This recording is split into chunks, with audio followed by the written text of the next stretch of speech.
Ibarat obat, wirid ini dosis tinggi, tidak boleh dibaca lebih dari 1 kali selama 1 kali 24 jam.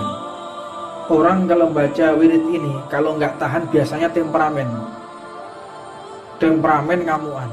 Ada seseorang yang membaca wirid ini secara istiqomah, dia naik bis, kecelakaan, itu 1 bis mati semua, dia nggak tergores badannya. Ini hak ini, ada saksi hidupnya. Kawan-kawan saya suruh cerita dan ada fotonya. Halo, assalamualaikum warahmatullahi wabarakatuh. Kita jumpa lagi di Sidik Jari yang semoga selalu senantiasa memberi informasi yang aktual dan bermanfaat. Mulai hari ini kita akan baca wirid sakron. Wirid sakron ini adalah wirid dikhususkan untuk pasukan. Ibarat obat, wirid ini dosis tinggi, tidak boleh dibaca lebih dari 1 kali selama 1 kali 24 jam. Pengarangnya adalah salah satu cucu kebanggaan Nabi Muhammad SAW, Sayyidina Al-Imam Al-Habib Abu Bakar bin Muqaddam Tsani Al-Habib Abdurrahman As-Sagaf radhiyallahu ta'ala anhuma wa nafa'ana Allah fihima. Mudah-mudahan beliau ridho dengan kita untuk wiridnya ini kita baca. Dan wirid ini juga perlu ijazah. Sebagaimana Al-Fakir, saya yang serba kekurangan di sini, diberikan ijazah oleh yang tercinta Al-Habib Ahmad Jamal bin Toha Ba'agil. Al-Fakir juga mendapatkan ijazah dari Al-Habib Abdullah bin Syihab. Al-Fakir juga mendapatkan ijazah langsung dari Mahaguru, Guru Mulia Al-Habib Umar bin Muhammad bin Saleh bin Hafidh. Al-Fakir juga mendapatkan ijazah dari para habaib yang lain, para masyayikh, para ulama, para kiai yang lain untuk membaca wirid sakron. Wirid sakron ini memiliki satu khas. Orang kalau membaca wirid ini, kalau nggak tahan biasanya temperamen ngamuan. Ini efek daripada wirid atau bacaan. Loh, ini kok seperti obat ya, kono efek sampingnya segala macam ya. Memang zikir itu ala bidzikrillah tatmainnul qulub.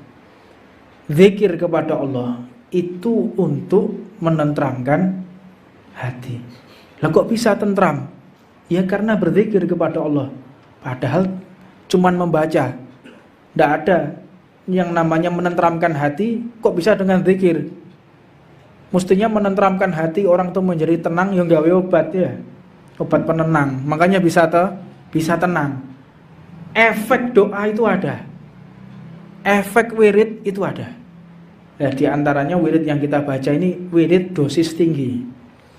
Jadi tidak boleh sembarangan seseorang itu membaca wirid ini.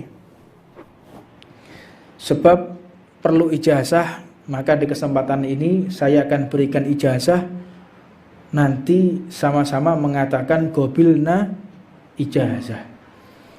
Ajasnakum bima ajasna Sayyidi Habib Jamal wa masyaikhina Sayyidi Habib Umar bin Salim bin Hafidh. Gobilna ijazah. Mudah-mudahan ijazah ini sampai dan menyambung hingga pengarangnya dan sampai kepada Nabi Muhammad SAW. Jadi ini bacaannya, saya harap semua punya wirid ini. Khulasatul Madad. Khulasatul Madad ini yang dikumpulkan oleh Habib Umar bin Hafidh. Jadi ada wirid di sini doa Asmaul Husna. Setelah itu ada beberapa qasidah. Setelah itu ada wirid menjelang fajar, wirid tahajud sebelum sholat fajar. Lalu ada wirid setelah sholat fajar, ada wirid setelah sholat zuhur, asyar, maghrib, isya. Ini ada tertibnya, ada kaifiyahnya, dan ada tuntunannya membaca Khulasatul Madad ini. Jadi jangan cuma baca wirid sakron ini. iringi dengan wirid-wirid yang lain, dan perbanyaklah bersolawat kepada Nabi Muhammad SAW. Jadi saya harap semua nanti punya khulasatul madad, jangan ditinggal ini. Ini senjata kita ini, senjata tercanggih kita. Tidak ada senjata yang lebih canggih dari berdoa kepada Allah Subhanahu wa taala.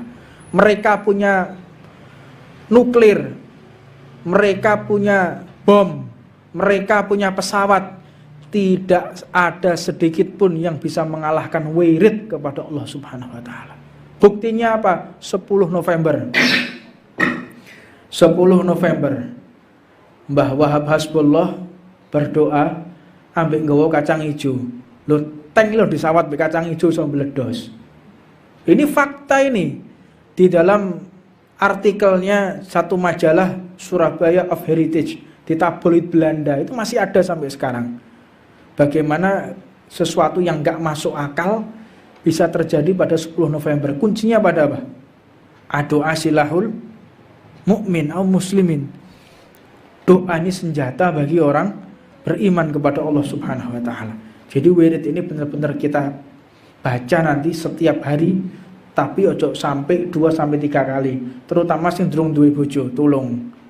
Ayo, lo jajal ping 10 perong 10. Ini sudah banyak yang praktek rada gendeng lho wonge. Ini anak-anak pondok itu ada yang nyoba, jak ngomong, ada namanya Fulan bin Fulan. Baca sampai 50 kali. Ini pengalaman di pondok ini. Dibaca terus. Mosok, coba anda ya nyoba. Sudah selesai baca, ini syahid, saya syahid yang menyaksikan ya. Nggak tahu sekarang di masalahnya dari Jombang. Saya ingat namanya, saya nggak mau menyebutkan. Sudah baca, jam 1 malam bangun, mandi, dia mandi, terus ini nggak ada apa sih. Saya di mondok di Batu tempatnya Habib Jamal. Jam 1 malam ini mandi, tangi, kok panas ya hawane. Ini Batu musim bediding, jadi musim yang ndak hujan, musim kering, dinginnya minta ampun. Ini mandi. Panasan dia. Sehabis mandi, pakai surban, pakai jubah, ceramah di tempatnya Habib Jamal. Bayangkan ya, Pak. Nah, gendeng ya kayak model ini.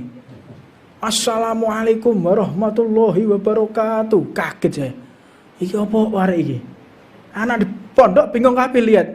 Di jam 1 malam ceramah di tengah aula, bayangan Pak. Berdiri di situ. Jadi dia seolah-olah melihat banyak makhluk di situ katanya. Ya, tambah suwe, tambah nemen, wis berhenti baca. Enggak, saya ketagihan. Memang ketagihan orang baca ini. Wirid sakron.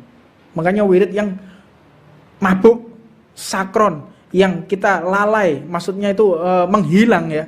Akal kita menghilang tapi menuju ke makrifat kepada Allah Subhanahu wa taala. Masuk ke lautan makrifat. Dan sebagian orang yang membaca wirid ini, ada beberapa kisah. Ada seseorang yang membaca wirid ini secara istiqomah. Dia naik bis, kecelakaan, itu satu bis mati semua, dia nggak tergores badannya. Ini hak ini. Ada saksi hidupnya. Kawan-kawan saya suruh cerita dan ada fotonya. Satu bis hancur semua, dia tergores saja enggak. Kebentuk tuh kata dia mak dagduk gitu aja. Ya ini bukan berarti terus sakti jajal ngono ya. Jajal aku lewat truk lewat tak jajale ya, mati kon. Jadi ini wirid ini akan menemani si pembaca ketika sudah tidak ada nafsu di dalam hatinya. Tidak ada nafsu, tidak sum'ah atau gila popularitas, tidak ingin dinilai mulia oleh orang lain. Kalau kita masih sum'ah, kita masih gila popularitas, aku baca wirid iki ben dianggap sakti ngono. Ya tambah mendelep ya. Enggak ada. Makanya kemuliaan itu tidak bisa dikejar. Jangan meminta kemuliaan di hadapan manusia, tetapi memintalah mulia di hadapan Allah Subhanahu wa taala. Kadang-kadang orang baca ini mengamalkan ini ziarah untuk makame para wali, gak tahu taklim, ya sampai kiamat akhirnya jadi dukun ya. Jadi dukun. Udah jadi dukun gak payu mana kadang-kadang ya. Akhirnya jadi dukun cabul ya. Nah, ini akhirnya ndak karuan. Makanya ilmu ini harus dipelajari untuk menuntun pemiliknya. Baca wirid harus tahu ada ijazahnya. Setelah baca wirid kita amalkan dengan apa? Membersihkan, dengan tazkiyatun nufus, membersihkan jiwa. Jangan sampai sombong, jangan sampai sum'ah, gila popularitas. Benar-benar ikhlas di jalan Allah. Nanti suatu saat buktikan. Kalau sampai kita terjadi sesuatu, wirid ini akan datang haliyahnya. Satu keadaan wirid rotib ini akan datang. Wirid sakron ini akan datang. Dan orang kalau membaca wirid ini secara istiqomah, tidak ada yang dia takuti kecuali Allah dan Nabi Muhammad SAW. Gak wedi blas besok boy. Dan memiliki iman yang kuat, insya Allah.